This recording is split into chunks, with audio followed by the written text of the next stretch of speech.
Hi friends, இந்த வீடியோவில் ஒரு பியூட்டிஃபுல்லான ஃப்ளோரல் டிசைன் தான் பார்க்க போகிறோம். ஃபஸ்ட்டு ஸ்லீவ் டிசைன் பார்க்கலாம். ஸ்லீவ் டிசைனோட ட்ரேசிங் இது. எல்போ ஸ்லீவ் தான் டிசைன் பண்ணியிருக்கோம்.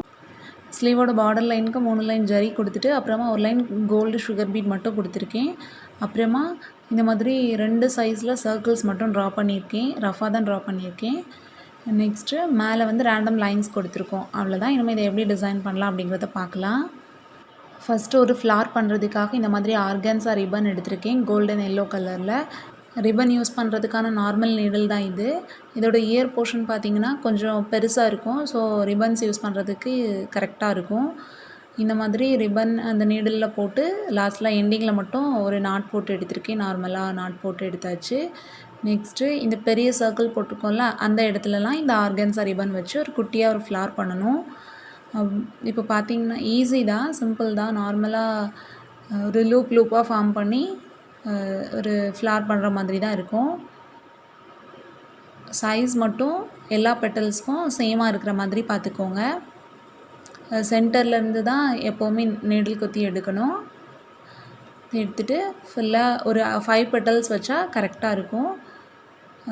இந்த ரிப்பன்ஸ் யூஸ் பண்ணுறப்போ வந்து கிளாத் வந்து டேமேஜ் ஆகாமல் இருக்கணும் அப்படின்னா கொஞ்சம் சேஃபாக ஹேண்டில் பண்ணுங்கள்.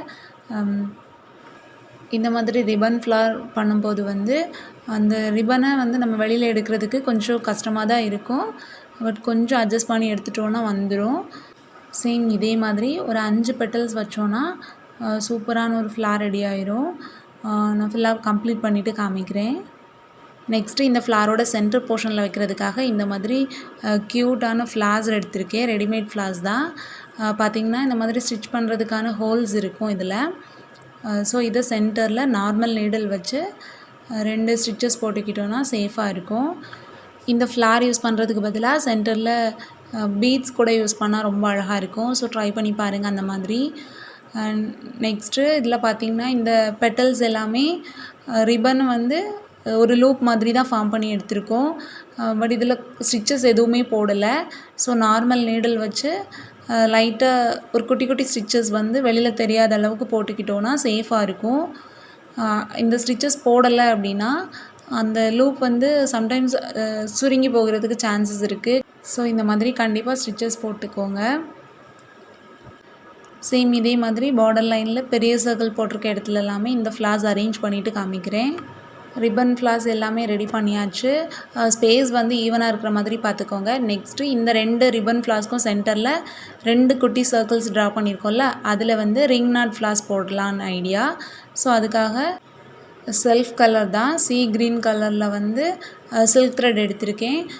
இதில் வந்து 6x6 12 ஸ்ட்ராண்ட்ஸ் எடுத்திருக்கேன் நார்மல் நீடலில். ரிங் நாட் போடும்போது வந்து கொஞ்சம் கேர்ஃபுல்லாக தான் போடணும். அப்படி இல்லை ரொம்ப கொஞ்சம் லூஸாக இருந்துச்சு நாட் அப்படின்னா அடுத்த ரிங் போடும்போது வந்து ஃபஸ்ட்டு போட்ட ரிங் வந்து ஃப்ரெஞ்ச் நாட்டாக மாறுறதுக்கு கூட சான்சஸ் இருக்குது. ஸோ கொஞ்சம் கேர்ஃபுல்லாக போடுங்க. நாட் வந்து நல்லா டைட் ஆகிற வரைக்குமே அந்த ரிங்கை வந்து கையில் பிடிச்சிக்கிட்டோம் அப்படின்னா சேஃபாக இருக்கும். அப்புறமா ரிங் நாட் போடும்போது வந்து த்ரெட்டை வந்து நல்லா ஸ்ட்ரெச் பண்ணிவிட்டு போட்டோம் அப்படின்னா ஈஸியாக இருக்கும் போடுறதுக்கு. ஸோ இந்த டிப்ஸை வந்து ட்ரை பண்ணி பாருங்கள். ஒரு ஃப்ளாருக்கு வந்து 5 ரிங் வர மாதிரி ரெடி பண்ணியிருக்கோம். ஸோ எல்லா ரிங் நாட் ஃப்ளாரும் கம்ப்ளீட் பண்ணிவிட்டு காமிக்கிறேன். ரிங் நாட் ஃப்ளாரோட சென்டரில் வந்து ஒவ்வொரு குட்டி ஸ்டோன்ஸ் மட்டும் வச்சுருக்கோம். நெக்ஸ்ட்டு வந்து இதில் வந்து ஒரு 3D லுக் கொடுக்குற மாதிரியான ஒரு சீக்வன்ஸ் ஃப்ளார் ரெடி பண்ண போகிறோம். ஸோ அதுக்காக பிளேட் சீக்வன்ஸும் கோல்டு கிளாஸ் பீட்ஸும் எடுத்திருக்கேன். ஃபஸ்ட்டு 2 கிளாஸ் பீட் எடுத்துகிட்டு அப்புறமா ஒரு சீக்வன்ஸை வந்து நல்ல பக்கம் எடுக்கணும். அகெயின் ஒரு கிளாஸ் பீட், அப்புறமா ஆப்போசிட்டாக வர மாதிரி அந்த பிளேட் சீக்வன்ஸை எடுக்கணும். இந்த ஃப்ளார்ஸ் வந்து நிறைய டிசைன்ஸில் பார்த்துருப்பீங்க. ஸோ உங்களுக்கு பார்த்தாலே அண்டர்ஸ்டாண்ட் ஆகும். சென்டர்லேருந்து ஸ்டார்ட் பண்ணி இந்த மாதிரி பிளெயின் ஸ்டிச்சஸ் போட்டுட்டு ரிவர்ஸ் வரும்போது தான் பீட்ஸ் வைக்கணும். அப்போ தான் அந்த ஸ்டிச்சஸ் வந்து கரெக்டாக இருக்கும். இந்த ஃப்ளாருக்கு வந்து 8 பெட்டல்ஸ் வர மாதிரி ரெடி பண்ணியிருக்கேன். கேப் இல்லாமல் கரெக்டாக அடுத்தடுத்து ஸ்டிச்சஸ் போட்டு எடுத்தோன்னா கரெக்டாக வந்துடும். இல்லை கொஞ்சம் கேப் அதிகமாச்சுன்னா தான் இந்த கவுண்டிங் வந்து சேஞ்ச் ஆகும். ஸோ கேப் இல்லாமல் பார்த்துக்கோங்க. இதில் பிளேட் சீக்வன்ஸ் யூஸ் பண்ணியிருக்கிறதுனால வந்து அது ஒரு 3D லுக் இருக்கும். ஸோ ஃபுல்லாக கம்ப்ளீட் பண்ணதுக்கு அப்புறமா பார்த்திங்கன்னா அந்த லுக் வந்து கிளியராக தெரியும். நெக்ஸ்ட்டு இந்த ஃப்ளாரோட சென்டரில் வந்து ஒரு பேர்ல் பீட் அண்ட் ஒரு கிளாஸ் பீட் வச்சு ஃபினிஷ் பண்ணிட்டோன்னா அழகாக இருக்கும். இந்த மாதிரி ஃப்ளோரல் டிசைன் பண்ணுறப்போ வந்து சேம் ஃப்ளார்ஸே ரிப்பீட்டடாக போடாமல் இந்த மாதிரி வெரைட்டி ஆஃப் ஃப்ளார்ஸ் போட்டிருக்கும் போது வந்து பார்க்குறதுக்கு ரொம்பவே அழகாக இருக்கும். நெக்ஸ்ட்டு இந்த ரிப்பன் ஃப்ளார்ஸ் பக்கத்தில் வந்து ஒரு குட்டியாக ஒரு லீஃப் வர மாதிரி அரேஞ்ச் பண்ணணும். ஸோ அதுக்காக க்ரீன் கலர் சில்க் த்ரெட் வந்து நார்மல் நீடிலில் போட்டு எடுத்திருக்கேன். இது வந்து செயின் ஸ்டிச் தான். ஹேண்ட் எம்ப்ராய்டரியில் செயின் ஸ்டிச் இந்த மாதிரி தான் போடுவோம். ஸோ அதை யூஸ் பண்ணி ஒரு சின்ன லீஃப் மாதிரி ரெடி பண்ணியிருக்கோம். நார்மலாக நம்ம ஆரியில் போடுவோம்ல அந்த செயின் லூப் தான் இது. பட் ஹேண்ட் எம்ப்ராய்டரியில் இந்த மாதிரி தான் போடுவோம். நான் பண்ணுறதை கிளியராக பார்த்துக்கோங்க. ஃபஸ்ட்டு நீடில் வந்து ஒரு பாயிண்ட்லேருந்து வெளியில் எடுக்கிறோம்ல, சேம் அதே பாயிண்ட்லேருந்து நீடில் குத்தி கொஞ்சம் கேப் விட்டு எந்த அளவுக்கு லூப் வேணுமோ அந்த அளவுக்கு கேப் விட்டு அந்த நீடில் குத்திட்டு அகெயின் அந்த த்ரெட்டை வந்து அந்த நீடில் சுற்றி விட்டுட்டு இந்த மாதிரி எடுத்தோன்னா ஒரு லூப் மாதிரி ஃபார்ம் ஆகும். அப்புறமா நீடில் வந்து அந்த இடத்துல விட்டு கீழே எடுத்துட்டோன்னா அது வந்து லாக் ஆயிரும். செயின் ஸ்டிச் யூஸ் பண்ணியே ஒரு லீஃப் மாதிரி பண்ணுறதுக்கு என்ன பண்ணணும் அப்படின்னா, சேம் இதே மாதிரி ஆல்டர்னேட்டாக 2 சைடுமே 2 தடவை லூப் ஃபார்ம் பண்ணிவிட்டு சென்டரில் ஒரு லூப் வச்சிட்டோன்னா கரெக்டாக ஒரு லீஃப் மாதிரி கிடைக்கும். ஸோ ஃபுல்லாக கம்ப்ளீட் பண்ணிவிட்டு காமிக்கிறேன். நார்மல் செயின் ஸ்டிச் வச்சு இந்த மாதிரி ஒரு லீஃப் ஃபார்ம் பண்ணியாச்சு. சேம் இதே மாதிரி எல்லா ரிப்பன் ஃப்ளார்ஸ் பக்கத்துலேயும் லீவ்ஸ் ரெடி பண்ணியிருக்கோம். நெக்ஸ்ட்டு வந்து இந்த லீஃப் பக்கத்தில் பேர்ல் பீட் மட்டும் யூஸ் பண்ணி ஒரு சின்ன கதிர் மாதிரி ரெடி பண்ணணும். ஸோ ஃபஸ்ட்டு வந்து நம்பர் 6 பேர்ல் பீட் ஒன்று வச்சுருக்கேன். நெக்ஸ்ட்டு நம்பர் 5ல் ஒன்று, அப்புறமா நம்பர் 3ல் 2 பேர்ல் பீட் வச்சுட்டு நார்மல் நீடில் தான் ஸ்டிச் பண்ணுறேன். ஆரி நீடிலில் பண்ணுனா இதில் வந்து ஒவ்வொரு பீட்க்கும் நாட் போட வேண்டியது இருக்கும். ஸோ ஈஸியாக பண்ணிடலாம் அப்படிங்கிறதுக்காக நார்மல் நீடில் சூஸ் பண்ணியிருக்கேன். லாஸ்ட்டு டிப் போர்ஷனில் வந்து 2 நம்பர் 2 பேர்ல் பீட் வச்சு ஒரு லைட்டாக ஒரு கர்வ் லைன் மாதிரி கொண்டு வந்து ஃபினிஷ் பண்ணணும்.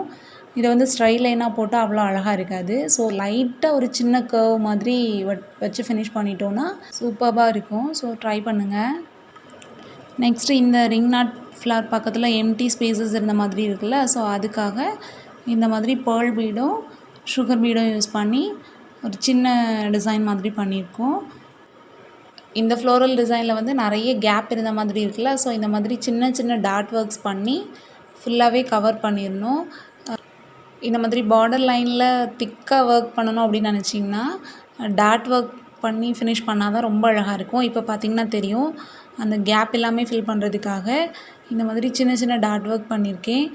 கொஞ்சம் கட்டிங் குந்தன்ஸ் யூஸ் பண்ணியிருக்கேன், அப்புறமா ஃபாயில் குந்தன் யூஸ் பண்ணியிருக்கேன், அப்புறமா சுகர் பீட் இது எல்லாமே யூஸ் பண்ணி அந்த எம்டி ஸ்பேசஸ் எல்லாத்தையுமே ஓவராலாக கவர் பண்ணியாச்சு. ஃபைனலாக மேலே லைன்ஸ் கொடுத்துருந்தோம்ல, அதுக்கு வந்து கோல்டு கட் பீட்ஸ் கொடுத்துட்டு அதோட டிப் போர்ஷனில் வந்து அந்த ஒரு இதுக்கு வந்து பேர்ல் பீட் வச்சுட்டு அப்புறமா 2 இதுக்கு வந்து ட்ராப் பீட் வச்சுருக்கேன். அவ்வளோதான், ஸ்லீவ் ஒர்க் ஃபுல்லாகவே கம்ப்ளீட் பண்ணியாச்சு. நெக்ஸ்ட்டு வந்து இதுதான் ப்ளவுஸோட பேக் நெக் டிசைன். நம்ம ஸ்லீவில் கொடுத்துருந்த சேம் பார்டர் லைன் வந்து நெக்கை சுற்றி வர மாதிரி ரிப்பீட் பண்ணியிருக்கோம். அரேஞ்ச்மெண்ட்ஸ் பார்த்துக்கோங்க, கொஞ்சம் நல்லா கேப் இல்லாமல் ஃபில் பண்ணணும், அதுதான் மெயின்னு. நம்ம அந்த ரிப்பன் ஃப்ளார்ஸோட ஸ்பேஸிங் வந்து ஈவனாக இருக்கணும், அதையும் பார்த்துக்கோங்க. ப்ளவுஸ் ஸ்டிச் பண்ணதுக்கப்புறமா எப்படி இருக்குது அப்படிங்கிற வியூவுமே நான் ஃபோட்டோ அட்டாச் பண்ணியிருக்கேன். ஸோ அதையும் பாருங்கள். நீங்கள் இதில் ஏதாச்சும் சேஞ்சஸ் பண்ணி ட்ரை பண்ணணும் அப்படின்னு நினச்சிங்கன்னா ட்ரை பண்ணி பாருங்கள். ரொம்ப சிம்பிளாக ஒரு 3D ஒர்க் பண்ணணும் அப்படின்னு நினச்சிங்கன்னா இந்த டிசைன் ட்ரை பண்ணி பாருங்கள். கண்டிப்பாக இந்த டிசைன் உங்கள் எல்லாருக்குமே ரொம்ப பிடிச்சிருக்கும்னு நினைக்கிறேன். நெக்ஸ்ட் வீடியோவில் இன்னொரு பியூட்டிஃபுல்லான க்ரியேட்டிவான டிசைன் உங்களோட ஷேர் பண்ணுறேன் ஃப்ரெண்ட்ஸ். பாய்.